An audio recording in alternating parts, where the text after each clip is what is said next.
Quando meu marido disse casualmente, meus amigos acham que você não é extraordinário o suficiente para mim. Eu poderia encontrar alguém melhor, eu simplesmente respondi, então vai encontrar alguém melhor.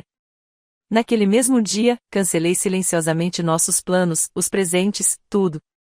2 semanas depois, às 4 horas da manhã, seu amigo mais próximo me ligou em lágrimas. Por favor, atenda. Aconteceu algo esta noite, e tem a ver com você. Acordei com a MTT arrumando uma mala. O que você está fazendo? Perguntei, ainda grogue, olhando para o relógio. 6h15 da manhã. Vou passar uns dias na casa do Marcos. Ele nem olhou para mim, só continuou dobrando camisas com uma precisão quase obsessiva. Preciso de espaço para pensar sobre o nosso relacionamento, para saber se é isso mesmo que eu quero. Sentei-me. O que você quer que seja isso para nós? Perguntou ele, gesticulando vagamente para o nosso quarto, onde eu via os 7 anos de casamento representados pelos móveis e pelas fotos emolduradas. Você é uma ótima pessoa, Cora, mas meus amigos têm me perguntado por que estou com alguém que não tem ambições, alguém que só se sente confortável, sem impressionar. Aquela palavra me atingiu como um tapa. Siena disse algo ontem à noite que realmente me marcou. Ela disse, eu era extraordinária demais para estar com alguém comum. E acho que ela tem razão. Ele fechou a mala. Então, vou tirar um tempo para pensar se quero continuar neste casamento ou se quero encontrar alguém mais alinhado com o rumo que minha vida está tomando. Ele caminhou em direção à porta, mala na mão. É MTT, eu disse. Ele se virou, provavelmente esperando lágrimas, esperando que eu implorasse para que ele ficasse. Antes de você ir, preciso lhe contar algo sobre o meu trabalho, sobre o que eu realmente tenho feito nos últimos 3 anos, enquanto você pensava que eu estava apenas acomodado e sem nada de especial. Ele pousou a mala, irritado. Cura, esta não é a hora para isso. Minha empresa acaba de ser adquirida por 21 milhões de dólares. Minha participação é de 12,7 milhões. Eu disse isso calmamente, observando claramente sua expressão enquanto ele processava informações que não se encaixavam em sua narrativa. Então, sim, fique à vontade na casa do Marcos. Pense se você quer encontrar alguém mais impressionante. E enquanto você pensa nisso, eu estarei planejando algo especial para o seu aniversário. Não se preocupe, você e todos os seus amigos estão convidados. Ele abriu a boca. Nada saiu. Ah, e é MTT. O contrato de aluguel do apartamento está no meu nome, então fique à vontade para levar o tempo que precisar. Só não aqui. O silêncio que se seguiu foi o som mais reconfortante que ouvi em 7 anos. Ele ficou paralisado na porta, segurando a alça da mala com uma das mãos, visivelmente tentando processar o que eu acabara de dizer. Eu conseguia ver os cálculos se desenrolando em seus olhos. 12,7 milhões. Aquisição da empresa, 3 anos. Tentando conciliar os números com a mulher que ele pensava conhecer. Você está mentindo, disse ele finalmente. Sua voz era monótona, defensiva. Você não tem uma empresa. Você faz consultoria freelance do apartamento. Eu faço consultoria em gestão de crises, corrigi. Para empresas de tecnologia, violações de dados, pesadelos de relações públicas, escândalos executivos, o tipo de desastre que outras empresas não aceitam. Peguei meu celular na mesa de cabeceira, abri meu e-mail e virei a tela para ele. É da Catalyst Ventures. A aquisição foi concluída ontem.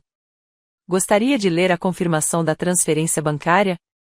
Ele não se mexeu, não tentou pegar o telefone, apenas ficou me encarando como se eu tivesse começado a falar uma língua que ele não entendia. Minha sócia se chama Mayatin, abrimos a empresa há 3 anos, mais ou menos na mesma época em que você recebeu aquela promoção da qual tanto se orgulhava. Lembra quando você chegou em casa falando sobre seu novo cargo, seu aumento e como finalmente tinha conseguido? Eu desliguei o telefone. Fiquei feliz por você. Preparei seu jantar favorito. Ouvi você falar sobre seu sucesso por 2 horas. Eu nunca mencionei que tinha acabado de fechar contrato com meu primeiro cliente da Seven Figureuri. Por quê? A palavra saiu engasgada. Por que você não me contou? Pensei nisso. Pensei mesmo. Porque você tinha tanto orgulho de ser o bem-sucedido, eu disse finalmente. O provedor, o marido excepcional com a esposa que o apoiava. E eu realmente achava que deixar você ter essa narrativa era o que uma boa esposa fazia. Que me fazer menor para que você se sentisse maior era amor. Levantei da cama, passei por ele, fui até o closet e comecei a pegar roupas para o dia. Um vestido preto simples. Profissional, o tipo de roupa que eu usava em reuniões com clientes quando precisava transmitir autoridade. Eu te sustentei por 2 anos depois que você terminou a pós-graduação, eu disse, mantendo a voz calma. Enquanto você estagiava em empresas que não pagavam nada. Eu paguei o aluguel. Eu paguei as contas. Nunca mencionei isso porque achava que era coisa de sócio. EMTT ainda estava parado na porta, agora pálido, com a mala pendurada, esquecida, na mão. No ano passado, quando sua empresa passou por uma reestruturação e seu salário foi reduzido, eu cobri a diferença. Você ficou constrangido, então não fiz alarde. Simplesmente transferi o dinheiro da minha conta empresarial para a nossa conta conjunta para que você não precisasse se preocupar. Tirei o vestido do cabide. O Tesla que você anda testando todo fim de semana? Dei uma entrada semana passada. $20.000. Surpresa, Cora. O apartamento em que moramos. O contrato de aluguel está em meu nome. Está assim desde antes de nos casarmos. Você se mudou para cá comigo, e não o contrário. Virei-me para encará-lo. Os móveis, os quadros nas paredes, o carro que você dirige. Comprei tudo. Não porque estivesse contando os pontos, mas porque achava que estávamos construindo uma vida juntos. Achava que éramos parceiros. Seu rosto passou de pálido para cinzentado. Eu não sabia. Não, você não sabia. Porque você nunca perguntou. As palavras saíram mais incisivas do que eu pretendia. Anos de frustração reprimida finalmente encontraram sua força. Em 7 anos de casamento, você nunca me perguntou no que eu estava realmente trabalhando, o que me importava, o que eu estava construindo. Você simplesmente presumia que eu estava ali para apoiar sua carreira, seus sonhos, suas ambições. A esposa comum com o marido extraordinário. Passei por ele e entrei no banheiro, começando a escovar os dentes. Pelo espelho, pude vê-lo ainda parado ali, processando a informação, tentando se encontrar em uma conversa que havia lhe escapado completamente do controle. Eu te conheci há 9 anos, eu disse enquanto escovávamos os dentes. Naquela cafeteria em Portland, você era um estudante de pós-graduação com grandes sonhos de mudar o mundo através da arquitetura. Você tinha um jeito de falar sobre prédios como se fossem seres vivos. E eu me apaixonei perdidamente. Enxaguei a boca e guardei a escova de dentes. Nos casamos no vinhedo dos meus pais em Napa. Uma cerimônia pequena, só com a família e amigos próximos. Eu vesti o vestido da minha avó. Você chorou durante os votos. Você prometeu me ver de verdade, pelo resto de nossas vidas. A lembrança pairava entre nós como algo tangível. Durante os primeiros anos, achei que você me via. Achei que éramos felizes. Eu trabalhava como consultora freelancer, contribuía com as contas, apoiava sua carreira, preparava suas comidas favoritas, comparecia aos seus eventos de trabalho, sorria para seus colegas e ouvia você falar sobre seus projetos por horas. Meus olhares se encontraram no espelho. Eu era muito boa em ser a mulher discreta. A presença constante que não exigia atenção. Pensei que era isso que você queria, disse a MTT em voz baixa. Você nunca disse que queria mais. Eu não deveria ter precisado dizer isso. Virei-me para encará-lo diretamente. Você deveria ter perguntado. Em 7 anos, você deveria ter se perguntado pelo menos uma vez se havia algo mais em mim do que aquilo que você podia ver na superfície. Ele sentou-se ao lado da mala e passou as mãos pelos cabelos. Não entendo. Você tinha todo esse sucesso, essa empresa, esse dinheiro. Por que escondeu tudo isso? Por que me fez pensar que eu era insignificante? Terminei por ele. Porque achei que você precisava ser o bem-sucedido. Achei que era isso que você queria. E talvez eu tenha parado, surpresa com a constatação mesmo enquanto a dizia em voz alta. Talvez eu estivesse te testando, vendo se você me amaria mesmo me considerando uma pessoa comum, sem nada de impressionante em mim que pudesse te fazer bem. Os resultados dos testes chegaram. Ele havia falhado de forma espetacular. Você disse que Siena lhe contou que eu era uma pessoa comum, eu respondi. Quando foi essa conversa? Ontem à noite, no jantar. Ele parecia desconfortável. Um grupo de nós saiu depois do trabalho. Marcus Devon Harper Siena. Estávamos conversando sobre relacionamentos, carreira, coisas da vida. E a Siena não disse isso de uma forma ruim. Ela só disse que achava que eu provavelmente merecia alguém melhor. Que eu era realizado demais para estar com alguém que não tivesse o mesmo nível de ambição. E você concordou com ela. Não era uma pergunta, mas ele respondeu mesmo assim. Eu achei que ela tinha razão. Assenti lentamente. Ei, então esta manhã você acordou e decidiu arrumar uma mala para ir à casa do Marcus e pensar se queria continuar casado com sua esposa sem graça. É mais ou menos isso, se você disser dessa forma? Como posso dizer isso, é MTT? Voltei para o quarto e comecei a arrumar a cama. Você estava me deixando, não com conversa, honestidade ou qualquer tentativa de resolver o que estava sentindo. Você simplesmente fez as malas e foi embora às 6 da manhã para evitar a confusão de um término de verdade. Ele fez uma careta. Eu ia te ligar mais tarde. Para explicar tudo direitinho. Que generosidade. Alisei o edredom e afofei os travesseiros. Bem, você não precisa ligar agora. Pode explicar tudo direitinho aqui mesmo. Diga-me exatamente o que te fez pensar que eu era uma pessoa comum. Estou genuinamente curioso. MTT mudou o peso do corpo, visivelmente desconfortável. Não é que você seja uma pessoa comum. É só que você não tem ambições. Você trabalha em casa. Não tem um cargo, uma trajetória de carreira ou uma renda de 7 dígitos. Ele parou. Ou uma empresa multimilionária, ou clientes em 6 países, ou ofertas de aquisição de 2 empresas da lista Fortune 500. Sentei-me na beira da cama. Que parte disso lhe parece pouco ambiciosa? Eu não sabia de nada disso porque você nunca perguntou. Repeti, deixando a informação penetrar. 7 anos, MTT. Você nunca perguntou. A luz da manhã começava a filtrar-se pelas persianas, projetando listras no chão do quarto. Em algum lugar lá fora, eu conseguia ouvir o trânsito aumentando, a cidade despertando, as pessoas começando seus dias comuns com seus problemas comuns. Meu problema já não era mais comum. Quero que você vá à casa de Marcus, eu disse finalmente. Quero que você reflita com calma se sou alguém extraordinário o suficiente para você. E enquanto você faz isso, eu também estarei fazendo algo. O quê? Planejando sua festa de aniversário? Eu sorri, mas não era um sorriso sincero. Você disse que todos os seus amigos estão convidados, certo? Marcus, Devon, Harper, Siena, aqueles que acham que eu sou tão comum. Ele assentiu lentamente, agora cauteloso. Ótimo, porque eu já tenho uma reserva no russo para o seu aniversário. Fiz há 4 meses. Restaurante com estrela Michelin, lista de espera de 3 meses, tudo o que se espera. Eu ia te surpreender com um jantar a sós, só nós dois. Levantei-me, fui até meu closet, comecei a me vestir, mas acho que vou modificar a reserva. Transformar em um evento em grupo, algo memorável. Cora, o que você está planejando? Vesti o vestido preto e fechei o zíper.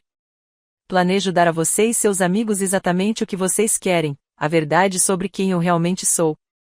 Chega de me esconder, chega de ser insignificante. Peguei a mochila do meu laptop na escrivaninha e as chaves do carro na comoda. O contrato de aluguel do apartamento está no meu nome, como eu disse. Então, pegue sua mala e vá para a casa do Marcus. Leve 1 semana, 2 semanas, o tempo que precisar para decidir se quer encontrar alguém mais impressionante do que eu. Caminhei até a porta do quarto, parei e olhei para trás. Mas, MTT, não perca o jantar de aniversário. Prometo que será inesquecível. Dirigi até o apartamento de Maya no bairro Mission, chegando pouco depois das 7h30. Ela morava no 3º andar de um prédio vitoriano reformado, o tipo de lugar com pisos de madeira originais e janelas salientes que captavam a luz da manhã. Mal bati na porta quando ela abriu, já vestida, com o café pronto. Conte-me tudo, disse ela, puxando-me para dentro. Desabei no sofá dela e arrumei a mala. O discurso sobre ser uma pessoa comum. O jeito que ele me olhou quando contei sobre a aquisição, o convite para o jantar de aniversário dele que ia se transformar em algo completamente diferente. Maia escutou sem interromper, sua expressão mudando de choque para raiva e, por fim, para algo que parecia quase uma vingança. Quando terminei, ela nos serviu café e sentou-se à minha frente. 3 anos, disse ela baixinho. 3 anos você escondeu o que construímos porque tinha medo da reação dele. Eu não estava com medo. Sim, você estava. Você estava apavorada que ele se sentisse diminuído, que se sentisse ameaçado, que não fosse capaz de lidar com uma esposa mais bem-sucedida do que ele. Ela pousou a xícara. E sabe de uma coisa? Você estava certo. No instante em que os amigos dele questionaram se você era extraordinário o suficiente, ele começou a arrumar as malas. As palavras doeram porque eram verdadeiras. Maia e eu nos conhecemos no primeiro ano da faculdade, designadas aleatoriamente como colegas de quarto em um dormitório que cheirava a carpete velho e ambição. Ela estudava a ciência da computação. Eu estudava administração de empresas. Ficávamos acordadas até tarde conversando sobre as empresas que construiríamos um dia, o impacto que causaríamos, a maneira como transformaríamos setores que precisavam desesperadamente de mudanças. Depois da formatura, seguimos caminhos diferentes por alguns anos. Ela trabalhou em uma startup de tecnologia em Austin. Eu fiz consultoria para várias empresas em São Francisco, mas continuamos próximos, conversando toda semana, compartilhando ideias e acompanhando o desenvolvimento das nossas carreiras. Então, há 3 anos, enquanto tomávamos uns drinks num bar de vinhos em North Beach, Maia me apresentou uma ideia. Gestão de crises para empresas de tecnologia, disse ela. Mas não aquele tipo de baboseira corporativa, e sim a gestão de crises de verdade. Quando uma empresa sofre uma violação de dados e milhões de registros de clientes são expostos. Quando um executivo é pego fazendo algo terrível e o conselho precisa controlar os danos. Quando tudo está pegando fogo e as agências de relações públicas tradicionais estão com muito medo de se envolver. Fiquei intrigada imediatamente. Por que nós? Porque somos boas em apagar incêndios. Porque entendemos de tecnologia. E porque ninguém espera que 2 mulheres entrem numa sala e resolvam o que seus consultores supervalorizados não conseguiram, ela sorriu. Além disso, ganharíamos uma fortuna. Ela não estava errada. Tínhamos começado devagar. Maia cuidava da parte técnica, entendendo os sistemas, as brechas, as vulnerabilidades. Eu lidava com a perspectiva do povo, os executivos, os conselhos, as declarações cuidadosamente elaboradas que reconheciam os problemas sem gerar responsabilidade legal. Nosso primeiro cliente foi uma empresa fintech de médio porte que expôs os dados financeiros de 3 milhões de usuários devido a um erro de programação. Eles nos contrataram por desespero, depois que 2 outras empresas os rejeitaram. Resolvemos o problema em 6 semanas, minimizamos os danos à imagem da empresa, implementamos novos protocolos de segurança e transformamos uma catástrofe em um estudo de caso sobre resposta responsável a crises. A notícia se espalhou rapidamente no mundo fechado dos executivos de tecnologia. Ao final do primeiro ano, tínhamos arrecadado $800 mil. Ao final do segundo ano, $2,3 milhões. No ano passado, $4,2 milhões. Éramos caros. Éramos discretos. E éramos devastadoramente eficazes em salvar reputações e carreiras quando tudo estava desmoronando. Há 6 meses, 2 empresas da lista Fortune 500 nos procuraram com interesse em nos adquirir. Elas queriam nossos métodos, nossa carteira de clientes e nossa experiência. Mas, acima de tudo, eles nos queriam. As ofertas eram impressionantes, do tipo que fazia o meu contador desenvolver um tique nervoso quando me mostrava as projeções.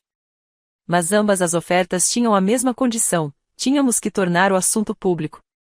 Nossa estrutura de LLC mantinha nossos nomes ocultos, oferecendo anonimato aos clientes que valorizavam a discrição acima de tudo. Mas, se quiséssemos pagamentos de 8 dígitos, precisávamos nos tornar a face pública do que havíamos construído. Hesitei durante meses. Disse a Maia que precisava de mais tempo, que não estava pronta, que tornar o assunto público complicaria as coisas em casa. A verdade era mais simples e mais patética. Eu tinha medo de como o EMTT reagiria. Eu deveria ter contado a ele anos atrás, pensei agora, encarando meu café. Quando começamos a ganhar dinheiro de verdade, quando conquistamos nosso primeiro cliente com um contrato milionário, eu deveria ter sido honesta. Por que você não estava? Maia perguntou gentilmente. Eu pensei nisso. Pensei muito nisso. Porque ele tinha muito orgulho de ser o bem-sucedido, o provedor da família. Toda vez que íamos a uma festa ou evento de trabalho, ele me apresentava como sua esposa, que faz consultoria freelance, e então passava 20 minutos falando sobre seu projeto arquitetônico mais recente. E eu ficava ali sorrindo, acenando com a cabeça, fazendo o papel de esposa compreensiva. Coloquei minha xícara de lado. Eu dizia a mim mesma que estava sendo gentil, deixando-o brilhar, sem transformar isso em uma competição. Mas não era gentileza, disse Maia. Era condescendência. Agora eu sei disso. Ela pegou o laptop e o abriu na mesa de centro entre nós. Então, é o seguinte. A Catalyst Ventures está pronta para fechar o negócio. 21 milhões por 60% da empresa. Sua parte, após a divisão, será de 12,7 milhões. A minha, a mesma. Continuamos como sócios executivos. Controle total das operações por um período de 5 anos. O valor ainda parecia irreal. O comunicado de imprensa já está pronto, continuou Maia. Jordan M. Nelt está cuidando das relações públicas. Ele coordenou tudo com a Techuntian, a Forbes, a Entrepreneur Magazine e todos os principais veículos de comunicação do setor. A história foi ao ar na noite do aniversário de EMTT. A Assured Crisis Management foi adquirida pela Catalyst Ventures. 2 mulheres construíram uma empresa de 8 dígitos enquanto todos fingiam não ver. Ela olhou para mim de relance. É essa a abordagem que Jordan quer usar. As fundadoras invisíveis, as mulheres que construíram algo extraordinário sem chamar a atenção. É uma boa história, K. As pessoas vão adorar. Pensei na MTT ao ver aquela história sobre Marcus, Devon, Sienna e Harper. Todos os amigos que decidiram que eu não era importante o suficiente, rolando o feed e vendo meu rosto ao lado do da minha mãe, vendo os números, vendo a verdade que eles foram preguiçosos ou indiferentes demais para descobrir por conta própria. Quando será a reunião do conselho? Perguntei. Sexta-feira, daqui a 3 dias, os investidores querem finalizar os termos, assinar os documentos, oficializar tudo. Maia fechou o laptop. Estão preparados para isto? Realmente preparados? Porque, uma vez que façamos isto, não há como voltar a ser invisíveis. Somos a cara da empresa. Cada sucesso, cada fracasso, cada decisão, agora é público. Estou pronto, eu disse, e era sério. Naquela tarde, fui para casa e peguei toda a documentação que vinha mantendo nos últimos 3 anos. Acordos de parceria com Maia, contratos com clientes contendo acordos de confidencialidade e cláusulas de não divulgação, extratos bancários mostrando transferências eletrônicas e rendimentos trimestrais, declarações de imposto de renda que contavam uma história que a MTT nunca se deu ao trabalho de ler. Eu vinha nos sustentando financeiramente nos últimos 18 meses, desde que o escritório de arquitetura dele passou por uma reestruturação e seu salário foi reduzido em 30%. Ele estava envergonhado, irritado consigo mesmo e preocupado com o dinheiro. Eu transferi discretamente fundos da minha conta empresarial para a nossa conta conjunta, cobrindo a diferença de forma tão imperceptível que ele nem notou. O apartamento em que morávamos. Meu nome era o único no contrato de aluguel. Eu havia comprado 5 anos antes de nos casarmos, quando eu ainda trabalhava como freelancer e economizava bastante. A MTT se mudou para cá depois do casamento. Nunca nos preocupamos em trocar a papelada, os móveis, os quadros nas paredes, a cafeteira cara que ele usava todas as manhãs. Eu que comprei tudo.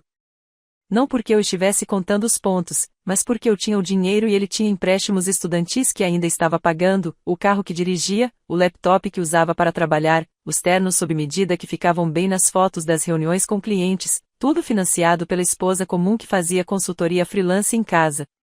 Fiz cópias de tudo, organizei em ordem cronológica e criei uma apresentação simples com slides claros e números inegáveis. Então, abri a pasta que havia etiquetado como suporte há 2 anos atrás, quando me formei em técnico de emergência médica e comecei a procurar emprego. 2 anos de aluguel enquanto ele estagiava em empresas que não pagavam nada, mas prometiam experiência. Os $15.000 que eu lhe emprestei para comprar equipamentos fotográficos profissionais. Equipamentos de ponta para fotografia arquitetônica que fariam seu portfólio se destacar. Ele havia prometido me pagar de volta quando recebesse seu primeiro salário de verdade. Isso foi há 4 anos. Nunca mais tocamos no assunto. A reformulação do site, orçada em $8.000, foi realizada por um desenvolvedor profissional que deixou o portfólio online da MTT com uma aparência elegante e sofisticada. Os $3.000 que gastei com a afiliação dele ao Instituto Americano de Arquitetos. Os incontáveis jantares e almoços com clientes que financiei enquanto ele fazia networking e construía contatos. Eu nunca tinha pensado nisso como uma forma de marcar pontos. Sempre pensei nisso como uma parceria, um investimento em nosso futuro compartilhado, o trabalho invisível que mantém os relacionamentos e os lares unidos. Mas, ao olhar para os números agora espalhados pela minha mesa em colunas organizadas de débitos e créditos, percebi que eu estava subsidiando mais do que apenas a carreira dele. Eu vinha subsidiando o ego dele, financiando a ficção de que ele era o bem-sucedido, o extraordinário, o marido generoso que tivera a bondade de se casar com alguém comum. Meu celular vibrou. Uma mensagem da EMTT. Podemos conversar? Estive pensando no que você disse. Encarei a mensagem por um longo momento. Então respondi, ainda não. Aproveite sua estadia na casa do Marcos. A gente se fala no seu jantar de aniversário. Quase imediatamente, surgiu outra notícia sobre isso. Talvez devêssemos cancelar o jantar. Que fique entre nós. Sorri para a tela. Ele estava começando a entender que algo estava para acontecer. Começando a sentir os primeiros tremores do terremoto que eu estava prestes a desencadear. Não, respondi. Seus amigos foram fundamentais para que você percebesse o quão comum eu sou.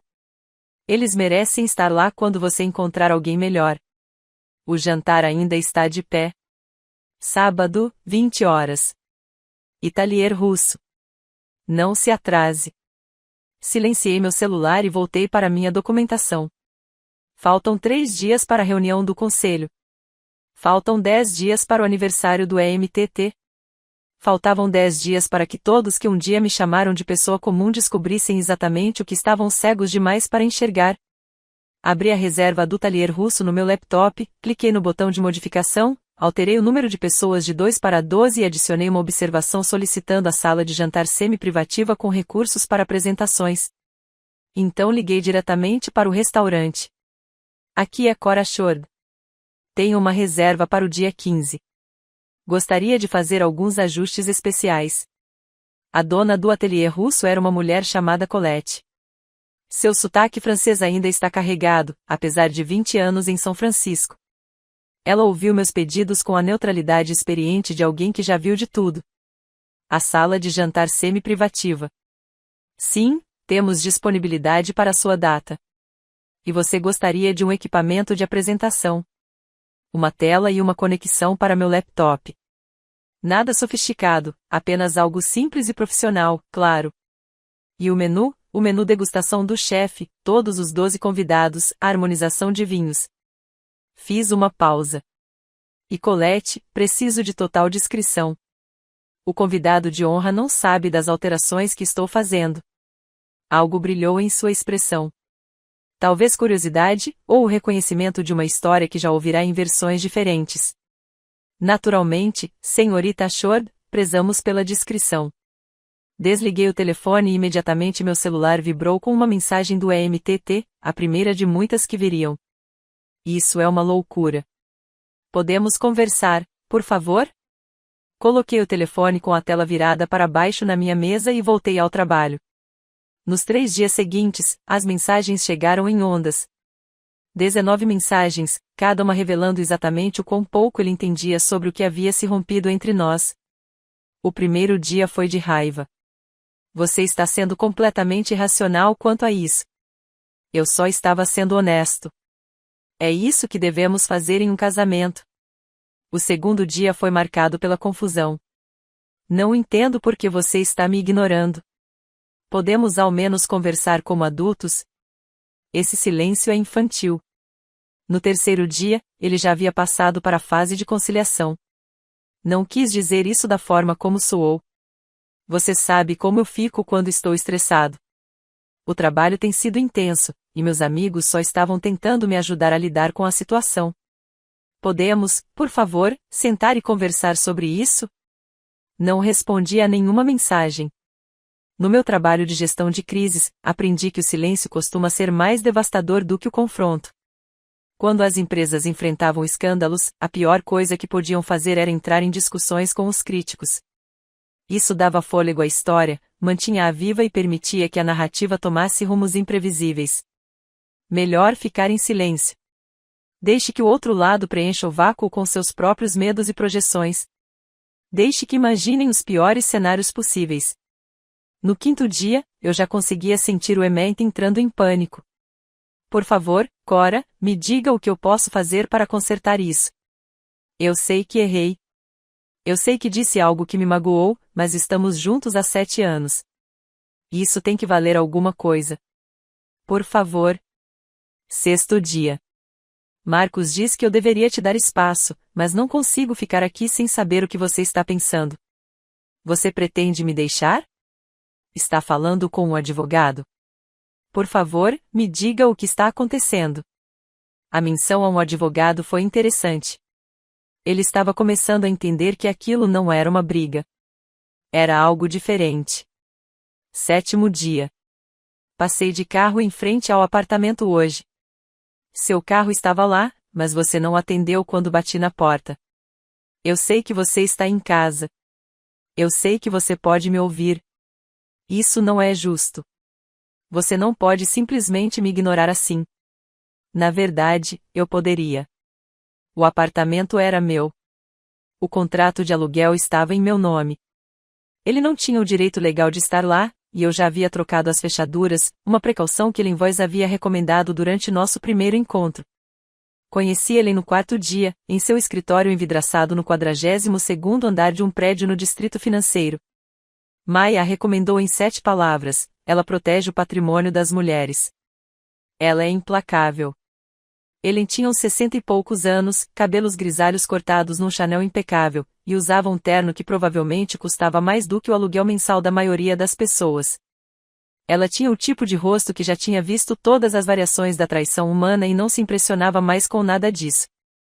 Eu havia trazido cópias de tudo.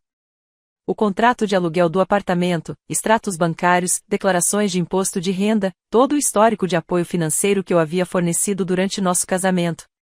Ele espalhou os documentos sobre sua enorme mesa e os examinou com a concentração de um cirurgião examinando radiografias. Isso é incomum, disse ela após vários minutos de silêncio. Normalmente, ajudo mulheres a comprovar suas contribuições não financeiras. Cuidado infantil, administração da casa, trabalho emocional, tentando argumentar que essas coisas têm valor, mesmo que não se reflitam em uma conta bancária. Ela olhou para mim. Você está na posição oposta. Você é quem sustenta a casa e ele nem sabe disso. Ele já sabe, eu disse. Contei a ele na manhã em que ele ia embora. Como ele reagiu? Choque, incredulidade. No começo, ele me acusou de mentir. Ele assentiu com a cabeça, sem surpresa. Geralmente é assim. Homens como seu marido constroem sua identidade em torno do papel de provedores. Quando essa narrativa desmorona, eles não lidam bem com isso. Ela pegou um bloco de notas e começou a fazer anotações. A Califórnia é um estado de regime de comunhão de bens.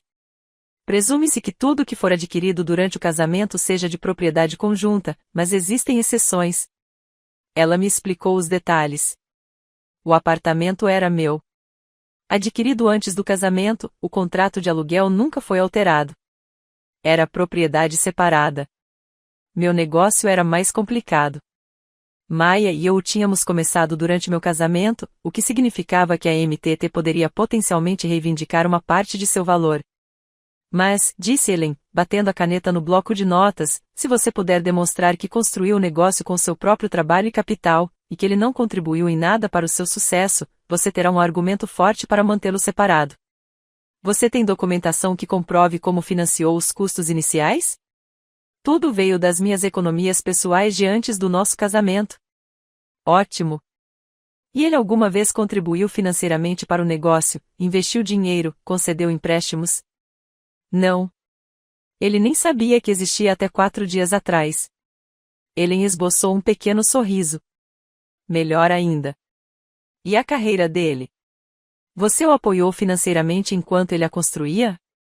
Contei ela sobre os 2 anos de aluguel, o empréstimo para equipamentos, o design do site, as associações profissionais e os eventos de networking. Documente tudo, disse Ellen. Datas, valores, qualquer comunicação escrita sobre o reembolso. Na Califórnia, quando um cônjuge apoia a educação ou o desenvolvimento profissional do outro, isso pode ser considerado uma contribuição separada que compensa as reivindicações de bens comuns. Ela elaborou os documentos preliminares de separação, me aconselhou sobre proteção patrimonial e explicou como separar nossas contas bancárias sem levantar suspeitas. Tem certeza de que quer fazer isso? Perguntou Ellen quando eu estava saindo. 7 anos é muito tempo. As pessoas dizem coisas que não querem dizer quando estão estressadas ou influenciadas por amigos. Às vezes, a terapia de casal pode ajudar. 7 anos sendo invisível já é tempo suficiente, eu disse. Ele me observou por um instante e depois assentiu. Muito bem, terei os documentos prontos no início da próxima semana. Mas, senhorita Shord, uma vez protocolado, não há como voltar atrás. Certifique-se de que é realmente isso que deseja. Pensei na mala do EMTT, na crueldade banal de ser chamada de insignificante. Em cerca de 7 anos me diminuindo para que ele se sentisse maior. É isso que eu quero, eu disse. No 8º dia, encontrei-me com Jordan McNulty num café na missão. Ele já estava lá quando cheguei, sentado numa mesa de canto com o laptop aberto e 2 cafés à sua espera. Jordan estava na casa dos 40 anos, sempre vestido como se tivesse acabado de sair de uma reunião com pessoas importantes, o que geralmente acontecia. Ele construiu sua carreira gerenciando lançamentos de produtos para empresas de tecnologia. O tipo de construção narrativa cuidadosa que transformou lançamentos de software em momentos culturais. Você finalmente está fazendo isso, disse ele quando me sentei. Tornando público o que você construiu. Expliquei a situação. O fim do casamento, a conclusão da aquisição em menos de 2 semanas, o jantar de aniversário que eu estava planejando para o EMTT e seus amigos. Jordan ouviu sem interromper, sua expressão mudando de surpresa para algo que parecia quase admiração. Isso é delicado, disse-lhe quando terminei. Não podemos dar a impressão de que você está anunciando a aquisição para humilhar seu marido. Tem que ser sobre os negócios, sobre você e Mai assumindo o controle da situação. As coisas pessoais, o casamento, o jantar de aniversário, isso fica no âmbito pessoal. Não estou tentando humilhá-lo, eu disse. Só cansei de me esconder. Eu sei, mas a imprensa não vai ver dessa forma se não tomarmos cuidado. Vão transformar isso em uma história de vingança, de uma esposa ressentida se vingando do marido. Essa não é a história que queremos. Ele abriu um rascunho de comunicado de imprensa no laptop. A Short-Team Crisis Management foi adquirida pela Catalyst Ventures. 2 mulheres construíram uma empresa de 8 dígitos enquanto todos fingiam não ver. Começamos destacando as conquistas empresariais, a inovação. O fato de vocês terem lidado com algumas das maiores crises tecnológicas dos últimos 3 anos sem que ninguém soubesse seus nomes. Essa é a história. Quando entra no ar? Estou pensando em sábado à noite, às 23 horas, depois do seu jantar. Ele olhou para mim. Isso lhe dá um momento a sós com o EMTT e seus amigos. Enquanto todos ainda estão assimilando o que você disse, o comunicado de imprensa é divulgado pela manhã. Está em todos os lugares. Blogs de tecnologia, notícias de negócios, LinkedIn. A história passa a ser sobre o seu sucesso, e não sobre o seu casamento. Você consegue coordenar com a Forbes? O TechCrunch já fez isso. Eles estão ávidos por essa história. Fundadoras anônimas que construíram algo gigantesco. Isso é um prato cheio para a imprensa de negócios agora. Ele fechou o laptop. Mas Cora, preciso que você entenda uma coisa.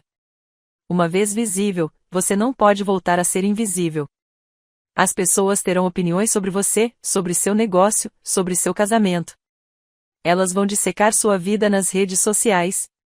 Você está preparado para isso? Refleti sobre os últimos 7 anos, sobre me apresentar como esposa do EMTT em festas e observar os olhos das pessoas perderem o interesse no momento em que descobriam que eu apenas fazia consultoria. Sobre ser notável em segredo porque eu tinha medo do preço que a visibilidade custaria. Estou pronto, eu disse. No 14º dia, na manhã do aniversário do EMTT, acordei às 5 horas com um e-mail da Maia com o assunto: conseguimos. Transferência bancária confirmada. Os profissionais eram ricos. Acabaram de cair 12,7 milhões de dólares na sua conta. Confira. Ah, e espere. Abri meu aplicativo bancário com as mãos tremendo. O número estava lá. Inegável. 7 dígitos seguidos por mais dígitos do que eu jamais tinha visto na minha conta pessoal. Eu esperava pela euforia, pelas lágrimas, por algum grande momento cinematográfico de triunfo. Pai, eu me senti calmo, lúcido, como se tivesse caminhado na neblina por 7 anos e alguém finalmente tivesse acendido o sol. O dinheiro não era o objetivo. O objetivo era que eu havia construído algo real enquanto todos olhavam para o outro lado. Eu havia provado para mim mesmo, se não para mais ninguém, que o que era extraordinário não era algo que alguém decidisse sobre você. Levantei da cama, fui até meu closet e peguei o vestido de seda azul marinho que havia comprado na semana passada especificamente para esta noite. Corte simples, tecido caro, do tipo que sussurra em vez de gritar. Tomei banho, me maquiei e arrumei o cabelo. Quando me olhei no espelho, mal reconheci a mulher que me encarava. Não porque eu parecesse diferente, mas porque me sentia diferente. Pensamentos presentes. Sem mais desaparecer. Meu celular vibrou. Outra mensagem da EMTT. Te vejo hoje à noite. Sorri para a tela e respondi, 20 horas. Não se atrase. Cheguei a Elier Russo às 7h45. Estacionei no estacionamento do outro lado da rua. O ar da noite estava fresco, típico de São Francisco no final de setembro, trazendo aquele cheiro de sal e neblina da Bahia. Caminhei os 2 quarteirões até o restaurante, meus saltos clicando contra o asfalto em um ritmo constante que parecia uma contagem regressiva. A fachada do restaurante era discreta. Apenas uma placa de bronze ao lado de uma porta de madeira escura. O tipo de lugar que não precisava se anunciar, porque todos que importavam já sabiam onde ficava. Ao longo dos anos, passei por ali uma dúzia de vezes com o EMTT, observando diminuir o passo a cada vez, com os olhos fixos nos casais que desapareciam por aquela porta, rumo à magia que os aguardava lá dentro. Um dia, ele dizia, quando eu realmente conseguir, nós iremos lá. Eu tinha feito a reserva há 4 meses atrás, quando ainda achava que significava algo entre nós. Colette estava à espera lá dentro, elegante de preto, com o seu forte sotaque francês ainda presente, apesar de eu saber que ela tinha vivido 20 anos em São Francisco. Ela me reconheceu imediatamente. Havíamos conversado ao telefone 3 vezes na última semana, acertando os detalhes finais. Senhorita Shord, disse ela, estendendo a mão. Tudo está preparado exatamente como a senhora solicitou. Obrigada, Colette. Ela me conduziu para além do salão principal, passando por mesas de casais bem vestidos que conversavam em voz baixa enquanto bebiam vinhos que custavam mais por garrafa do que as compras semanais da maioria das pessoas.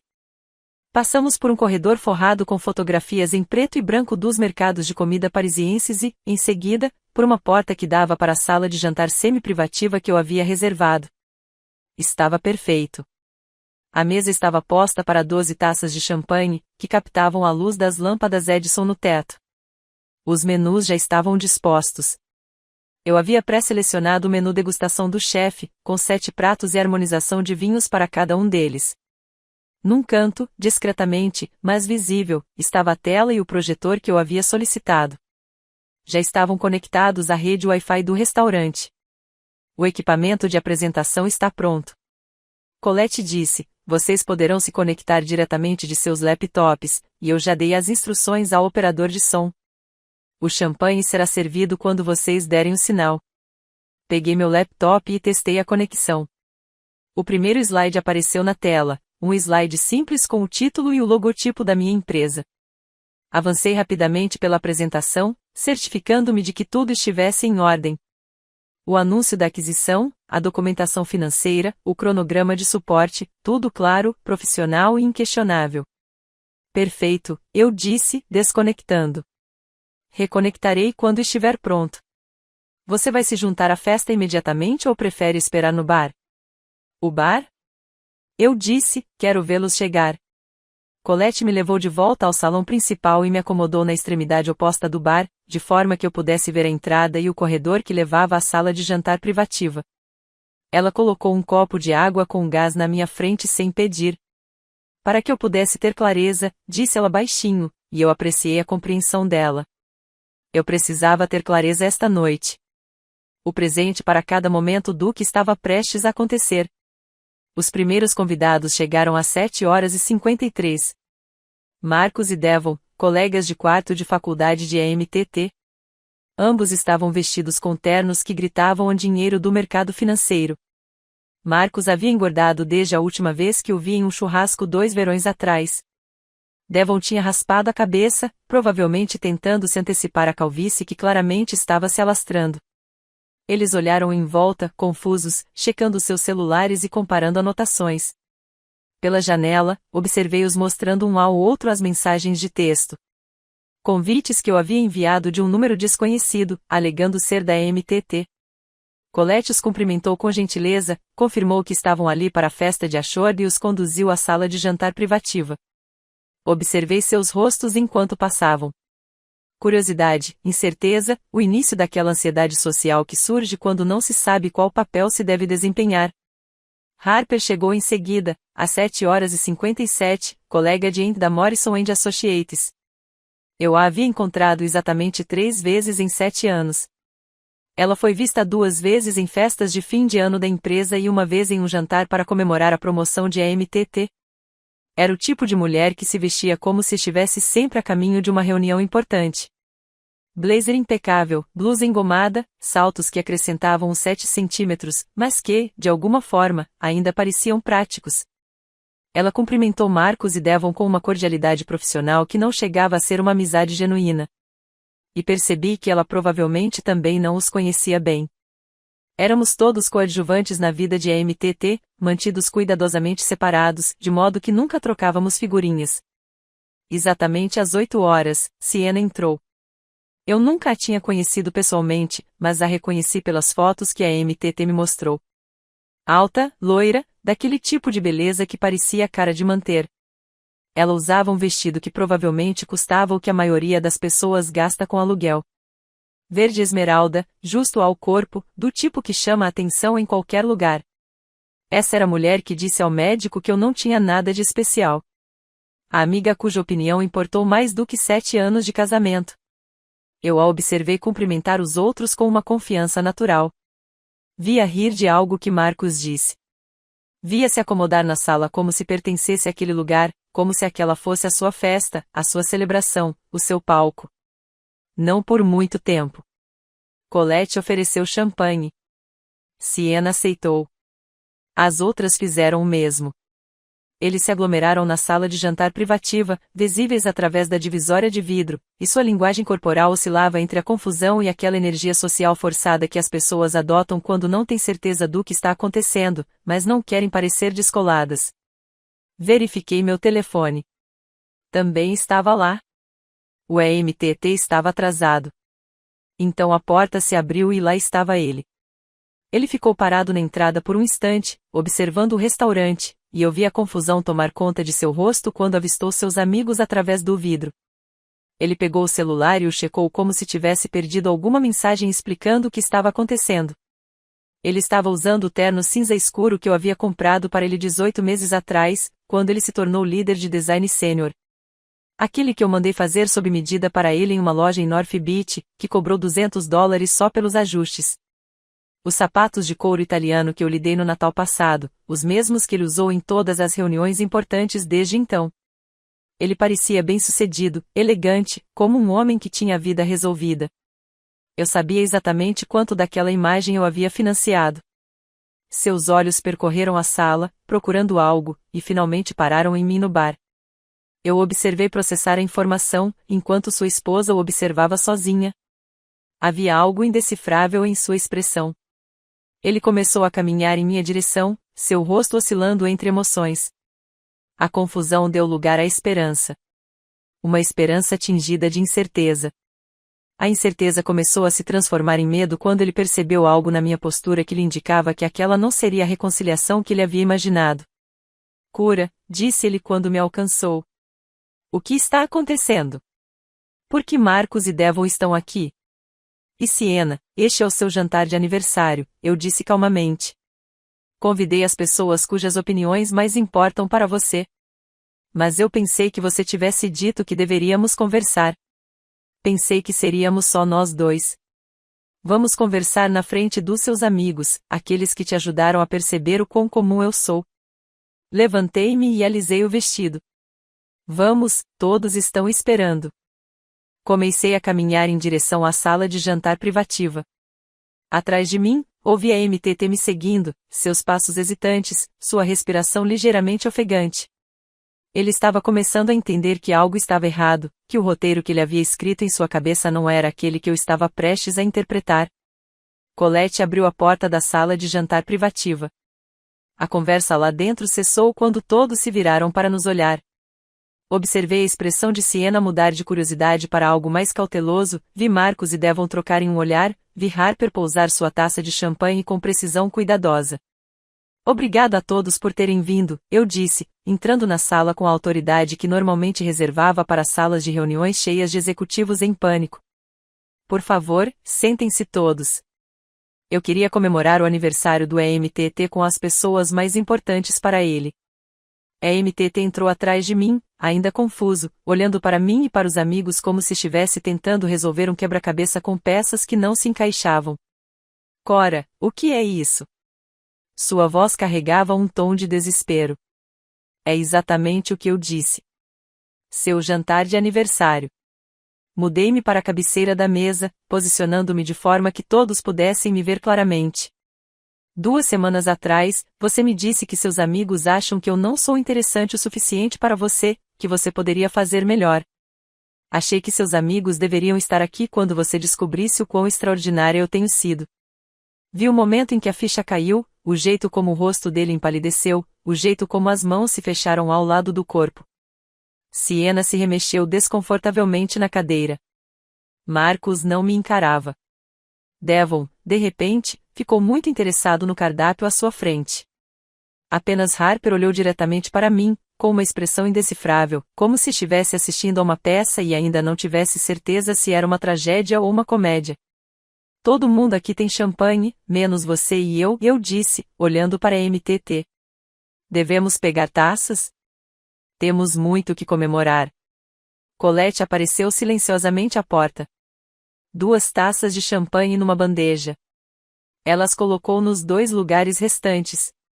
Um na cabeceira da mesa onde eu estava, outro ao lado onde a MTT ainda estava parado. Por favor, gesticulei em direção à cadeira dele. Sente-se.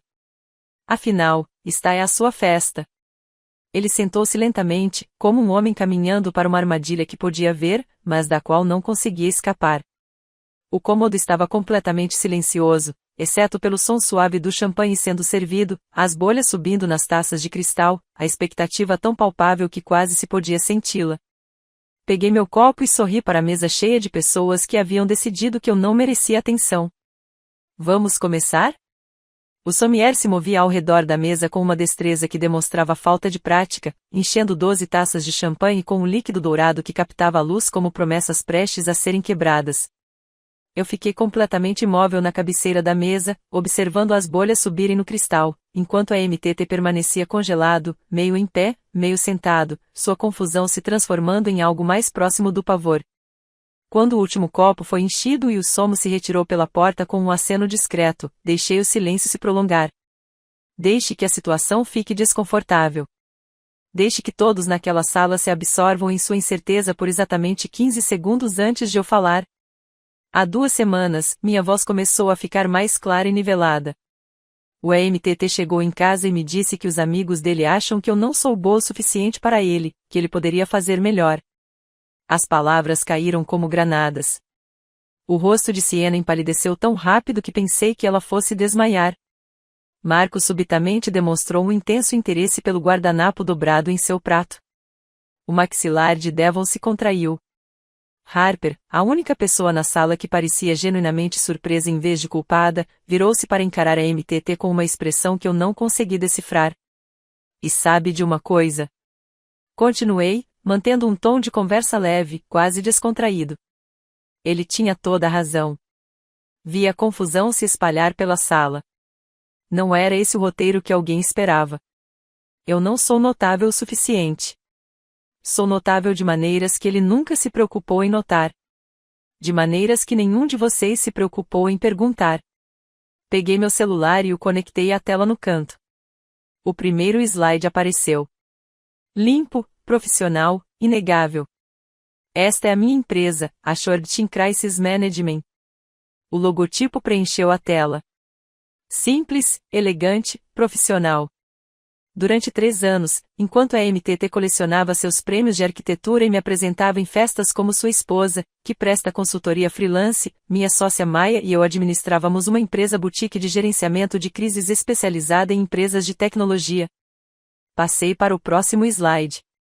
Uma lista de serviços cuidadosamente redigida para proteger a confidencialidade do cliente, mas específica o suficiente para transmitir o escopo.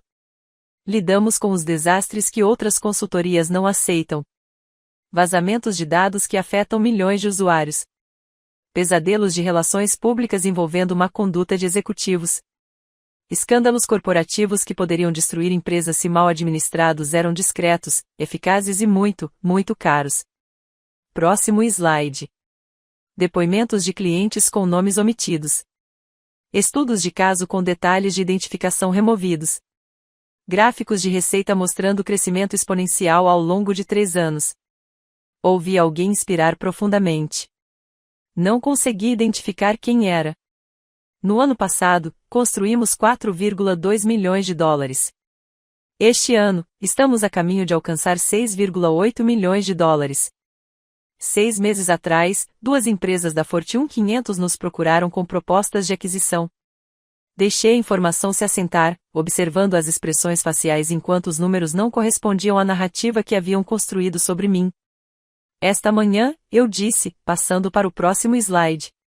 Finalizamos a aquisição. O anúncio da Catalyst Ventures preencheu a tela. Papel timbrado oficial, linguagem jurídica e, na parte inferior, o número que fez as mãos do meu contador tremerem quando ele me mostrou a confirmação da transferência bancária. 60% da empresa foi vendida para a Catalyst Ventures por 21 milhões de dólares. Minha parte, após a divisão com meu sócio e o pagamento aos investidores iniciais, ficou em 12,7 milhões de dólares.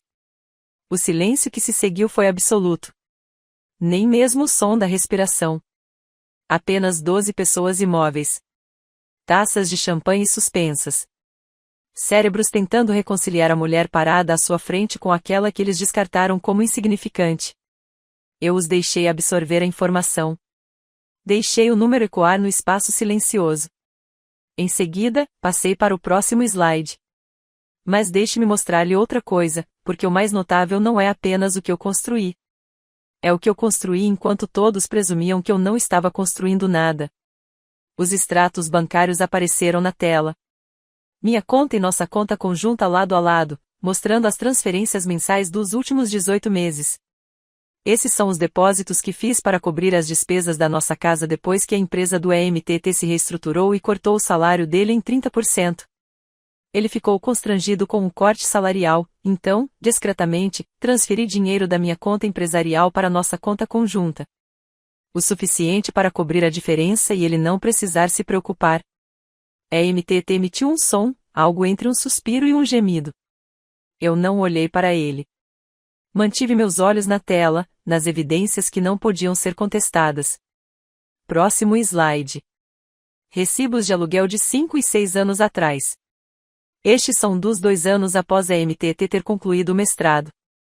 Enquanto ele fazia estágio em escritórios de arquitetura que não pagavam nada, mas prometiam experiência, eu paguei o aluguel de nós dois por 24 meses. Próximo slide. Uma transferência bancária de 15 mil dólares. Este é o empréstimo que concedi ao EMTT para a compra de equipamentos fotográficos profissionais, equipamentos de ponta para fotografia arquitetônica, para que seu portfólio se destacasse. O contrato de empréstimo dizia que ele o pagaria quando recebesse seu primeiro salário de verdade. Isso foi há 4 anos. Nunca mais tocamos no assunto. Eu conseguia sentir o olhar fixo de EMTT em mim. Sentia o peso do seu olhar, mas mantive o foco à frente. Próximo slide. Uma fatura de uma empresa de desenvolvimento web. $8.000 para um redesenho profissional do site. Seu site de portfólio, aquele que o ajudou a conseguir o emprego na Morrison & Associates. Próximo slide. Outra fatura. $3.000 referentes à sua filiação ao Instituto Americano de Arquitetos, cursos de desenvolvimento profissional, eventos de networking e materiais para apresentações. Slide após slide, um rastro de apoio que havia permanecido invisível porque eu nunca exigi reconhecimento por isso, nunca mencionei isso, nunca usei isso contra ele. Os recibos iam sendo somados em tempo real na tela, jantares que eu havia pago enquanto ele estava em eventos de networking, o seguro do carro que eu havia coberto. As 1000 pequenas despesas que se acumulam quando você está construindo uma vida com alguém e uma pessoa, silenciosamente, carrega mais peso do que a outra percebe. Nunca pensei nisso como uma forma de marcar pontos, disse baixinho. Pensei nisso como parceria, como amor, como trabalho invisível que mantém as famílias unidas. Finalmente olhei para a EMTT. Seu rosto estava pálido, suas mãos agarravam a borda da mesa como se precisasse de algo sólido para se segurar. Mas, olhando para esses números agora, percebo o que eu realmente estava fazendo. Eu estava subsidiando seu ego, financiando a ficção de que você era o bem-sucedido, o provedor, o marido extraordinário e generoso o suficiente para se casar com alguém comum. Virei-me para encarar a mesa inteira. E todos vocês ajudaram a manter essa ficção porque era mais fácil presumir que eu era uma pessoa comum do que perguntar o que eu realmente fazia. É mais fácil me julgar por não ter um cargo impressionante do que se perguntar se talvez eu estivesse construindo algo que vocês não conseguiam ver. Siena chorava em silêncio, com lágrimas escorrendo pelo rosto sem parar. Marcos estava com a cabeça entre as mãos. Devon encarava a mesa como se quisesse que ela o engolisse. Harper ainda olhava para a MTT com aquela expressão indecifrável, algo entre decepção e repulsa. O apartamento em que moramos, continuei. O contrato de aluguel está em meu nome, desde antes de nos casarmos. A MTT se mudou para cá comigo, e não o contrário. Os móveis, as obras de arte, o carro que ele dirige. Comprei tudo. Não porque eu estivesse contando os pontos, mas porque eu tinha o dinheiro e ele tinha empréstimos estudantis que estava pagando. Desconectei meu celular da tela. Os slides desapareceram, deixando apenas um retângulo branco em branco que, de alguma forma, parecia mais impactante do que as imagens. Mantive tudo isso em segredo porque achava que era isso que uma boa esposa fazia. Achava que ser extraordinária significava ser invisível. Achava que amar significava me fazer menor para que meu parceiro se sentisse maior. Peguei minha taça de champanhe. O peso dela parecia ter um significado cerimonial importante. Eu estava enganada sobre tudo isso. E a MTT, você também estava errado. Não sobre eu ser uma pessoa comum. Você estava errado sobre o que significa ser extraordinário. Levantei o copo, observando a luz incidir no líquido, criando pequenos prismas que se espalhavam pela toalha de mesa branca. Eu paguei por este jantar, cada prato, cada harmonização de vinhos, cada momento desta noite. Considere isso um presente de aniversário em um pacote de indenização. Todos vocês poderão desfrutar de um menu degustação de $400 por pessoa, cortesia da esposa sem graça, que aparentemente não valia a pena manter por perto. Observei cada um deles individualmente. Siena com suas lágrimas, Marcos com sua vergonha, Devon com seu silêncio, Harper com seu julgamento e, finalmente, a MTT, que parecia um homem assistindo a todo o seu conceito de si mesmo desmoronar em tempo real. Para encontrar algo melhor, eu disse, com a voz firme, clara e definitiva. Que todos vocês aprendam, eventualmente, a diferença entre o que é extraordinário e o que é apenas visível. Eu bebi. O champanhe estava excelente, fresco, complexo, caro, tudo o que aquele momento exigia. Coloquei o copo na mesa com um leve tilintar que, de alguma forma, soou como um fim. Então saí do Italier Russo para a noite fresca de São Francisco, deixando para trás o jantar de aniversário, o casamento e a vida que construí em torno de pessoas que nunca se deram ao trabalho de olhar com atenção suficiente para me enxergar. Atrás de mim, através do vidro, ouvi a explosão de vozes. Choque, raiva e confusão colidindo ao mesmo tempo. Mas não olhei para trás. Eu já havia dito tudo o que precisava ser dito. O resto era apenas ruído. A caminhada até meu carro pareceu mais longa do que realmente foi. Cada passo para longe da Italier Russo era um passo para uma versão da minha vida que eu jamais imaginara. Não divorciada, ainda não, mas fundamentalmente transformada de maneiras irreversíveis. Dirigi para casa no piloto automático, mal percebendo os semáforos ou as ruas por onde já havia passado 1000 vezes. Minhas mãos estavam firmes no volante. Minha respiração estava regular. Eu me sentia calmo de uma forma que deveria ser perturbadora, mas, por algum motivo, não era. O apartamento estava escuro quando entrei. Não acendi as luzes. Apenas caminhei até as janelas com vista para a cidade e fiquei ali observando São Francisco se preparar para dormir. Luzes se apagando nos prédios de escritórios. Últimos pedidos nos bares. O ritmo da cidade desacelerando para o seu ritmo noturno. Meu celular estava no silencioso, mas eu conseguia ver a tela acendendo no balcão. Mensagem após mensagem. Eu não as li. Em vez disso, sentei-me no sofá no escuro e esperei. Esperar o quê? Eu não tinha muita certeza. Luto, talvez? Arrependimento? As consequências emocionais de detonar 7 anos de casamento diante de uma plateia.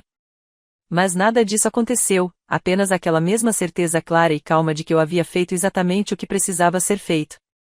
Devo ter cochilado em algum momento, porque acordei assustado com o toque do meu telefone às 4h17 da manhã. A tela mostrava um número desconhecido. DDD de São Francisco. Fiquei olhando para a tela por 3 toques, debatendo se deveria ou não responder, até que a curiosidade falou mais alto. Olá, por favor. A voz de uma mulher estava embargada pelo choro. Algo aconteceu esta noite e tem a ver com você. Endireitei-me na cadeira, tentando identificar a voz em meio às lágrimas e à respiração ofegante. Por favor, responda. Por favor. Preciso falar com você. Eu respondi. Perguntei, quem é? É a Siena, do jantar. Me desculpe. Me desculpe mesmo. Fim, o amigo que disse a Int que eu era chato, que iniciou a conversa que o levou a fazer as malas e anunciar que podia fazer melhor. Levantei-me, fui até a cozinha e me servi um copo d'água. Deixei-a chorar enquanto eu bebia. Siena, eu disse finalmente, com a voz calma e clínica, o tom que eu usava com clientes em crise. São 4 da manhã. O que aconteceu depois que você saiu? Ela conseguiu dizer entre soluços. Tudo desmoronou. Ement tentou justificar. Tentou dizer que você estava exagerando. Que a empresa não era realmente sua. Que você só estava tentando fazê-lo parecer mal. Encostei-me ao balcão, com a espuma pressionada contra a orelha, esperando. Mas Harper pegou o celular. Encontrou o comunicado de imprensa. Foi publicado às 11. Está em todo lugar. Core em todo lugar. Techunxian, Forbes, LinkedIn. A empresa de gestão de crises Assured foi adquirida por um valor milionário. Sua foto está lá com a dos seus sócios. Toda a história sobre a construção da empresa em segredo. Peguei meu próprio celular com a mão livre e percorri as notificações que vinha ignorando. Ele tinha razão. O comunicado de imprensa de Jordan havia se espalhado rapidamente por todo o ecossistema de notícias de tecnologia. Meu rosto e minhas fotos estavam na página inicial do TechCrunch. A Forbes já havia publicado um artigo com a manchete, "As CEOs invisíveis". Como 2 mulheres construíram uma empresa de 8 dígitos enquanto ninguém estava olhando. Ficamos todos olhando para ele, continuou Siena, com a voz embargada. Estávamos sentados naquele restaurante, com o seu champanhe e o seu jantar caro. E ficamos olhando para o homem que nos disse que a esposa dele era comum, enquanto a internet inteira descobria a verdade. E o que o EMTT fez? Perguntei. Ele tentou ir embora, simplesmente se levantou e tentou sair, mas Marcos o impediu. Disse que eles ainda não tinham terminado de conversar, então todos o seguimos até a calçada. Eu conseguia imaginar a cena. Os 5 parados na rua em frente a um dos melhores restaurantes de São Francisco. A multidão de sábado à noite passando por ali, protagonizando o tipo de confronto que atrai olhares. Estávamos com raiva, disse Siena. Todas nós. Até mesmo Devon, que nunca se irrita com nada. Nos sentimos usadas, como se a MTT também tivesse mentido para nós, nos fazendo parecer pequenas para que ele pudesse se sentir importante. O que você disse para ele? Marcos perguntou por que você esconderia um sucesso desses do seu próprio marido, a menos que não confiasse nele. Devon perguntou se a MTT alguma vez havia de fato perguntado sobre o seu trabalho ou se simplesmente presumia saber tudo o que valia a pena saber sobre você. Ela fez uma pausa, lutando para controlar a respiração, e o paramédico não conseguiu responder. Ele apenas ficou parado, com a boca abrindo e fechando, sem conseguir dizer nada. Ouvi sons abafados ao fundo, Siena soando o nariz, tentando se recompor. Harper era pior, ela continuou. Ela simplesmente olhou para ele com uma expressão de completo desgosto e disse: você estava vivendo às custas do dinheiro da sua esposa enquanto nos dizia que ela não era ninguém. E foi aí que a MTT desabou. Desabou como? Chorando ali mesmo na calçada. Ele começou a dizer que não sabia que você tinha escondido isso dele, que não era justo você o surpreender daquela forma na frente de todos. A voz de Siena baixou quase a um sussurro. Mas Marcos disse algo que o fez calar completamente. O que disse Marcos? Ele disse: em 7 anos de casamento, você alguma vez perguntou à sua esposa em que ela estava realmente trabalhando, com o que ela se importava, o que ela estava construindo, ou você simplesmente presumiu que ela estava lá para te aplaudir? A pergunta pairava entre nós através da linha telefônica, a mesma pergunta que eu vinha me fazendo há semanas. Será que a MTT alguma vez se perguntou de verdade? Será que alguma vez olhou para mim e se questionou se não haveria algo mais além daquilo que ele conseguia ver? A resposta era óbvia e dolorosa. Não, ele nunca tinha. Ele também não tinha resposta para isso, disse Siena. Ficamos ali parados, chorando, enquanto as pessoas passavam olhando para nós. Finalmente, Harper chamou um carro para ele, disse para ele ir até a casa de Marcos, como havia planejado, e pensar no tipo de pessoa em que havia se tornado. É por isso que você está ligando? Perguntei. Para me dar informações sobre a pane do EMTT. Não, estou ligando porque ela parou de chorar ainda mais. Porque preciso que você saiba que estávamos errados. Completamente errados, terrivelmente errados sobre você. Sobre o que é ser extraordinário, sobre tudo. Esperei que ela continuasse. Eu que comecei essa conversa, disse ela.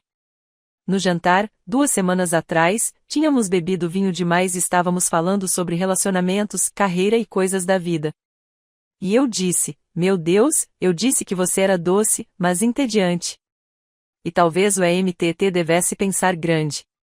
Talvez ele devesse estar com alguém mais ambiciosa, mais empolgante, alguém que estivesse à altura do seu nível de sucesso. E todos concordaram. Eu disse: não é uma pergunta. Sim, todos concordaram porque era fácil olhar para você e tirar conclusões precipitadas. É fácil ver uma esposa quieta em eventos de trabalho e pensar que ela não deve ter nada de interessante acontecendo em sua vida. É fácil nunca fazer perguntas. Siena, falei com a voz mais firme. Por que você está me ligando às 4 da manhã? Porque o EMTT está destruído e eu não sei se ele está chorando porque te magoou ou porque agora todos sabem a verdade. E eu preciso saber qual deles é, preciso saber se alguma parte dele realmente se sente mal pelo que fez com você ou se ele está apenas envergonhado por todos terem descoberto. Refleti sobre essa distinção. A diferença entre remorso e arrependimento, entre sentir remorso pelo mal causado e sentir remorso pelas consequências que se enfrenta.